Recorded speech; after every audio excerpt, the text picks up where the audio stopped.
All right, so thank you all for attending this morning, and Miss Michelle Merritt, an owner of the BidExecs of Michigan, will talk through some government contracting opportunities. And without further ado, I'm gonna sit it on down and let her run the workshop. Thank you all for attending this morning. Wonderful. Good morning, everyone. My name is Michelle Merritt, and I'm a retired military officer. I served for 28 years, and for 10 of those 28 years, I worked as a contracting officer, specializing in construction. So I was one of the people who would write the statements of work saying the government needs this type of structure, needs this repair, needs this HVAC maintenance. And the information would go over to a contracting officer, and that person would work through the system to try to find vendors or successful companies to provide the services to the government.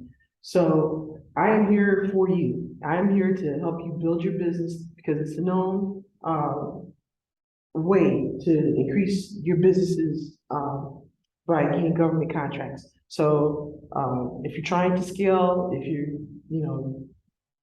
looking to start and move forward and grow, getting government contract can just change your life, really. So as a retiree, my feelings were I need to do something that could be productive to help people around me, people in my community, and help them get the government contracts. But if I tried to do that by myself, I think that would probably be a failed effort because government contracting is very complicated. It's very complicated. And as franchise owner with BidExecs, I basically have a support team of close to 100 people to make sure that getting a successful proposal, meeting all the government requirements like the Davis-Bacon rule, or making sure that the OSHA requirements or any of the many things that the FAR includes. So the FAR is the Federal Acquisitions Regulation. It's a book, it's about this thick. If you type it in Google, you can come up on the government website and look through it. So at this point, me and my contracting officer comrades had to make a decision. We're either going to dive deep and go hard and learn the fire, or we're going to have to develop a drinking problem because it's very confusing. So another resource that's available is the Federal Register, which is a daily publication of government activities. And every new bid solicitation that the federal government is looking for is published daily. So knowing that the FAR and the federal regulation is constantly moving, there's constant changes, and with the legal ramifications, it's just impossible for one person to keep up with all that. So I like to say that Jasmine, thank you for coming. Jasmine is our local PTech coordinator at the Chamber of Commerce, and she's very helpful with helping people get through the process, the woman minority owned certifications, the certifications that the government requires. But the essence of putting a business proposal together that the government will seriously consider and accept to award a contract to you, the business owner, that's where I come in. So I'm gonna take a second and flip screens.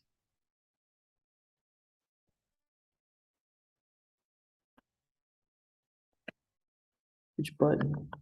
Did you hit the enter button?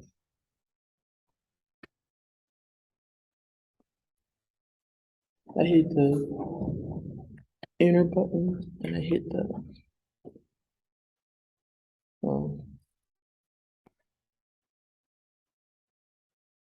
all right, don't want to be technically deficient. Would you hit the pad? Yeah, enter, so now, because the Okay. mouse wasn't active. Okay, all right. All right, so like I said, my mission is to help you with your business, to move into a situation where you're winning government contracts. Um,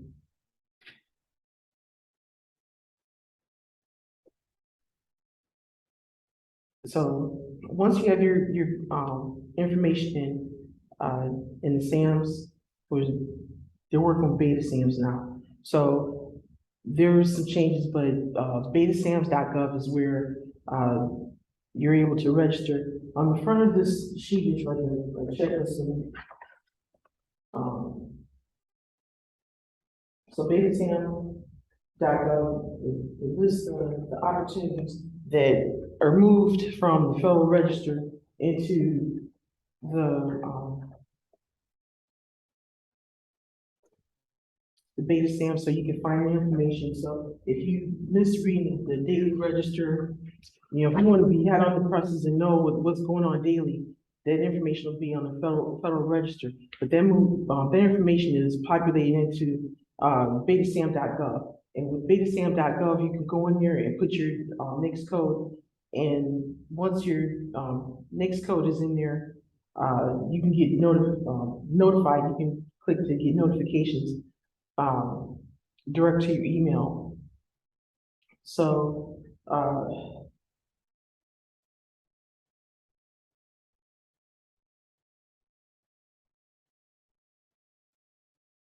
once you're awarded a contract, which is really, this isn't a sprint, this is a long game. So, you know, it could be 3 months, it could be 6 months, it could be 2 years, but you have to be able to have your business in place to win. But once you're awarded a contract, the government by law, the federal government by law has to pay you within 30 days. And 30 days of receiving the services or product that you provide them. And what happens is your award letter will have something called the wide area workflow. With the wide area workflow, you're going to put your information in for your company, including your banking information, and that's where the government will direct deposit the money to your company. So if you need help with the wide area workflow, it can help you with that. But that's, you know, way down the pipeline. In the beginning, the structure of the business, the insurances being the certificate of competency, all those things are very important. So has anybody heard any stories about misgivings in government contracts at the beginning of the pandemic? All right, so what happened at the beginning of the pandemic is the money started flowing. The money's flowing now, but the money started flowing and people were like, I can provide masks. I can provide, you know, whatever the government needs with the ventilators and so forth. So a lot of people put information in saying that they could provide those things, saying, you know, saying that they were manufacturers when they weren't. So they were planning on getting this stuff from China, but when the supply chain bottled up, they couldn't get that stuff from China, but they made this commitment to the government. And so that put them in a position where they were basically just being like the middleman, and they could not do what they said they were going to do. So it's very serious because you, with your business, if you have your EIN number and your DUNS number, all that is all great and good, but the government also keeps a database, but they keep that database based off the business owner's social security number. And that database is basically, if you are awarded a contract and you don't fulfill it, basically you get blacklisted. So the problem with that, and the thing that everybody should be very conscious to avoid, is not to even get in the realm of being close to being put in that database. So that's why it's important on the front end to get all your ducks in a row.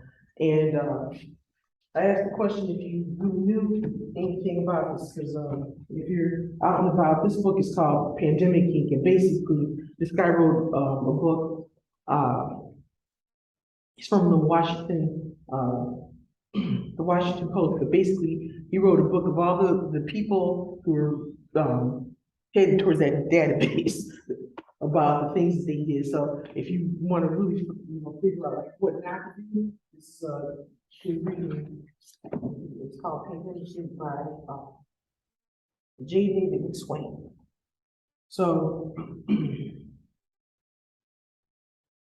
it's a complicated process. There's a lot of stuff going on, but at the end of the day, the government wants their stuff. You know, everybody wants to win government contracts. It's been well known, Ross Perot, Halliburton, all these really big companies, they know that they can make their profit margin by getting government contracts. But like I said, the ability to fulfill those contracts is very, it's a complex thing, but we can get you across the finish line to get that done.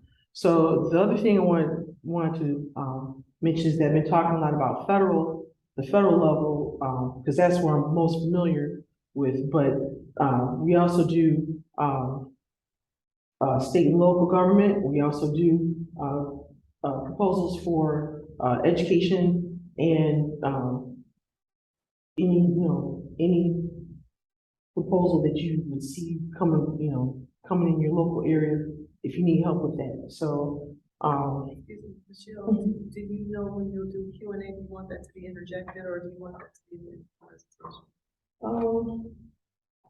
Well, I really just wanted to just make note that I'm speaking on the federal level. This presentation is designed to give information about what's going on at the federal level, but I wanted to also make it known that the proposal development is available for local countries. Right. So, doing a little bouncing around. All right, so I started out talking about the FAR. So the FAR, like I said, it's a big book. It's got 52 chapters. So anybody who's in this local area probably really want to look at chapter 19, which is dealing with set-asides and special programs for social economic development in certain areas. So here in Flint, up and down Saginaw Street, for miles and miles on both sides is a hub zone. So if you're in a hub zone and you're hiring people in the area, the government's got money for your business to help you build. So I really haven't spoken to anyone recently. Maybe you have this guy hub zone, but hub zone set asides. But when the contracting officer is calculating points, or whatever, if you're in the hub zone, or you have 80 status or whatever, that helps your situation. If you're a veteran, like myself, like Rachel, you can submit a proposal and you can be 10% over the lowest bid and still get it. So all these things, it's a lot, but I'm just telling you, you can go to chapter 19 of the FAR, and it'll explain to you all the different set-asides and what qualify for the set-asides. They're trying to get those contracts into those areas, and actually they have mandated like thresholds that they're supposed to meet. So chapter 19 of the FAR is like the most important thing. So the taxpayer and the person for military contracts, the warfighter is the ultimate customer, and you're putting together products and services to help them but like I said, it can be very rewarding in the end. So the other thing that happened was talked about the fire, and this is the part that spoke about the drinking. Every contracting officer reads the fire, but there's what they call the DFAR, which is the Defense Federal Acquisition Regulation, and then they have programming guidance instructions that the fire say one thing, and the DFAR or the programming instruction will change it. And then there might be something over here that happened in Congress that showed up in the Federal Register that might change all that. And, you know, there are a lot of attorneys who sit down and try to figure this out. So the contracting officer's trying to figure out, and the attorneys are still trying to figure out. And basically, when the test questions, if you put the contracting officers and the attorneys in the same office, same room, and give them a test on, they'll come up with different answers. And it's not even consistent, and that's what drives people to drink. It's very confusing. So I say that to get to this point. Don't ever read something and say, oh, I don't qualify for it, or, you know, I have a business, but it's not, I haven't been in business for 2 years, because that could be waived. Because somewhere in the programming instructions, it says, because this is special and this, you know, meets the needs of the government, this person's got the competency to meet, you know, forget about that 2-year requirement, you know, give them the contract. So there's a lot of moving parts, and you should never be discouraged, but you have to understand that there's like a very complex, puzzling situation going on. But it's your government, gotta love it, right? Right, so, hit one more. All right, so I spoke about the hub zone. I talked about the, veterans, right? I talked about the hub zone, service-connected veterans, women-owned 8A status, all those things, and those are constantly changing. Not constantly changing, but the programs, you know, they're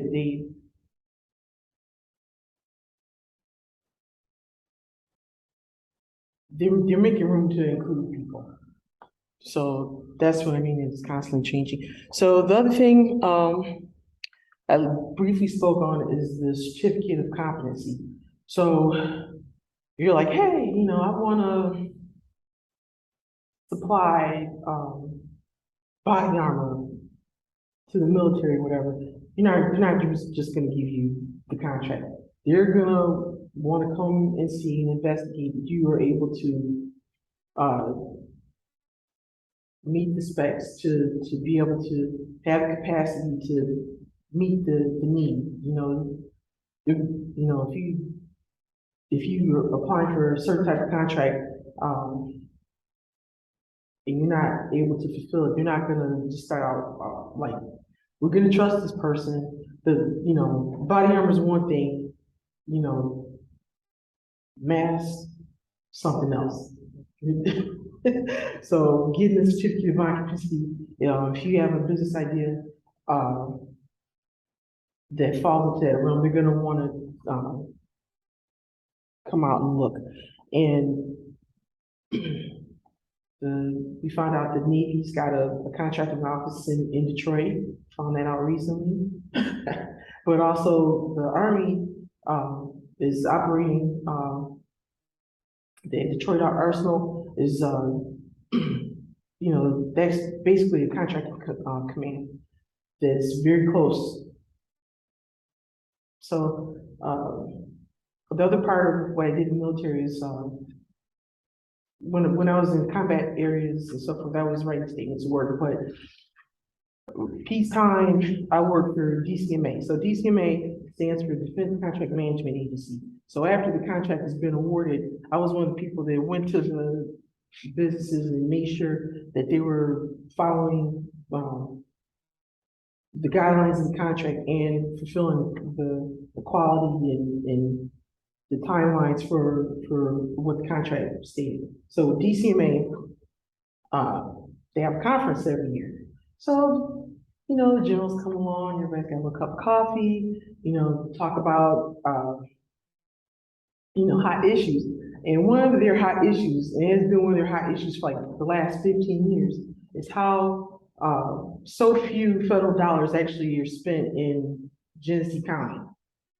Because they see what the spread is nationally, but they know that they should be spending money here, but they're not getting the bid proposals from this area to be able to put money into the community. So that's another reason why I'm here today, because you know, going to those conferences, you know, I was in uniform, I was committed to the military, and I could not, you know, run back to Fort like, hey, this money's out here, you guys, you know, get a piece of it. You know, I didn't have the time or the ability to do that. But now, now that I'm retired and I'm here looking at you and I'm telling you, this money's flowing, especially with the infrastructure package and the Build Back Better and all this other stuff. There's trillions of dollars moving, you know, so really want to help everybody that I possibly can get their piece of that. So this could be a non-topic at the DCMA conference. Because the generals, you know, they've been on C-SPAN, they've been on a lot of the political talk shows talking about this very issue for years, and nothing's been done about it. So sure you're interested. All right, so I spoke a little bit about myself. This first page, everything on here,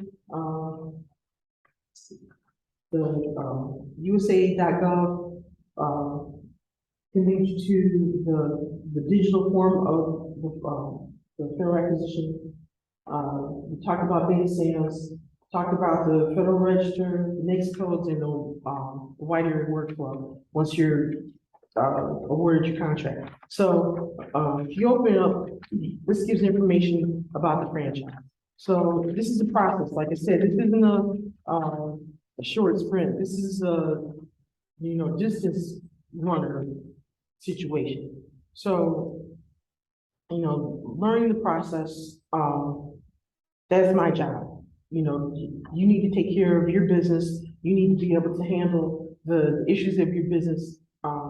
I will act as a business consultant at some point to explain or work through the issues of your business to be able to satisfy the requirements for the government. But like I said, it's a process.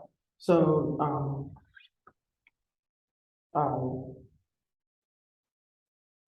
when you're looking through this, it's very confusing, but basically, people at the franchise are actually working through each one of these.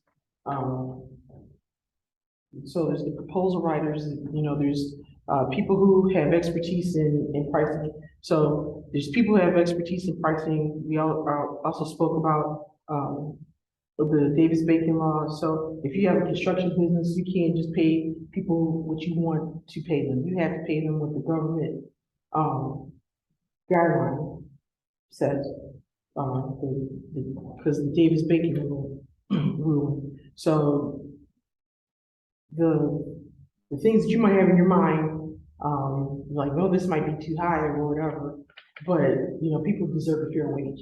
And the government's not gonna give you a contract and now let you pay those people a fair wage. So having pricing experts to help you work through that. Right now, materials are very high because of the supply chain and all this kind of stuff or whatever. And, you know, it's important to have these people because you don't wanna be trying to fight that battle on your own, because that's when the business owner starts drinking. Right? So, you know, we don't want anybody having unnecessary stress. That's my point. So being in compliance, having a compliance matrix, working through the details, It's all listed here, and on the back page, starts is like a diagram of the process. So doing the research,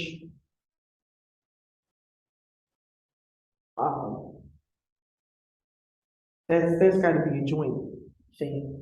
Can help with the research, but, you know, if I'm helping 100 people, I can't do the research but going on to the fire, getting the next code, working with PTAC to get the certifications, getting the notifications, to identify the solicitations you want to put proposals in for. That's, you know, that's like step one. So if I call you up, I'm like, hey, you know, you got, you know,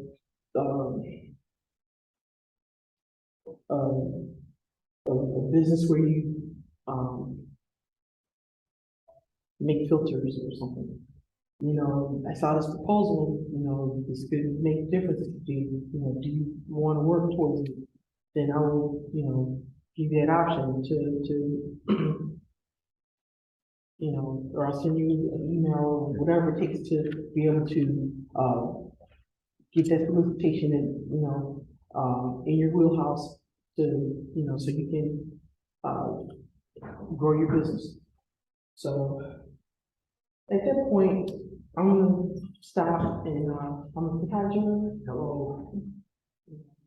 And then open, anybody any questions? Thank you for the presentation. I really like the fact that you were able to disclose spends that happen in our local area that we weren't privy to.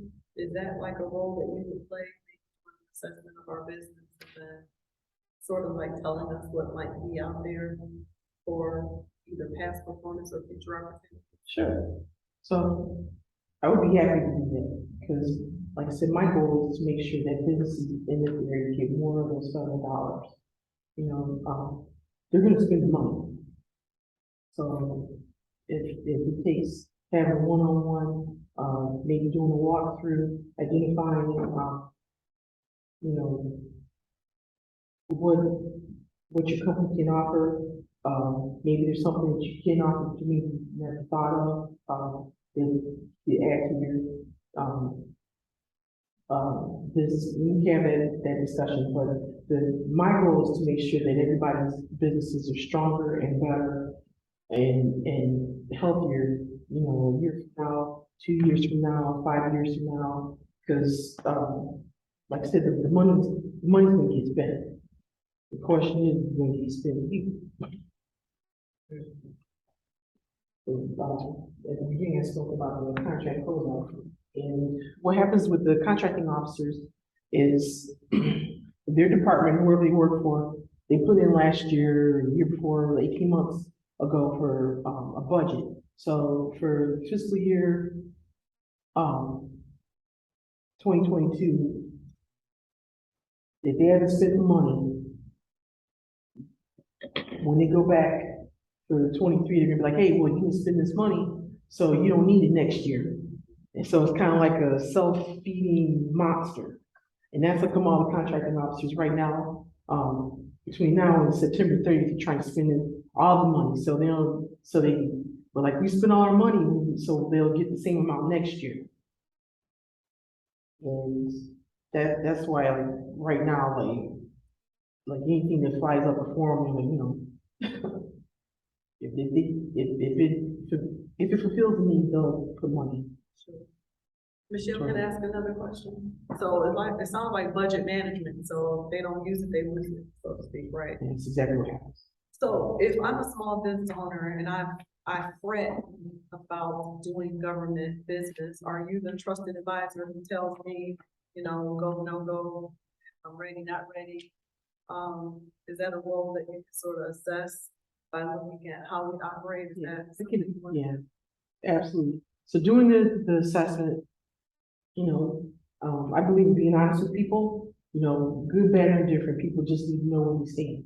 But the important part about that is that once you know where you stand, you can move forward to, you know, correct some things, change some things, to get to the next better thing. So, yes. So, with this process, what is the beginning? Where do we start and how do we get in touch with you and get the process?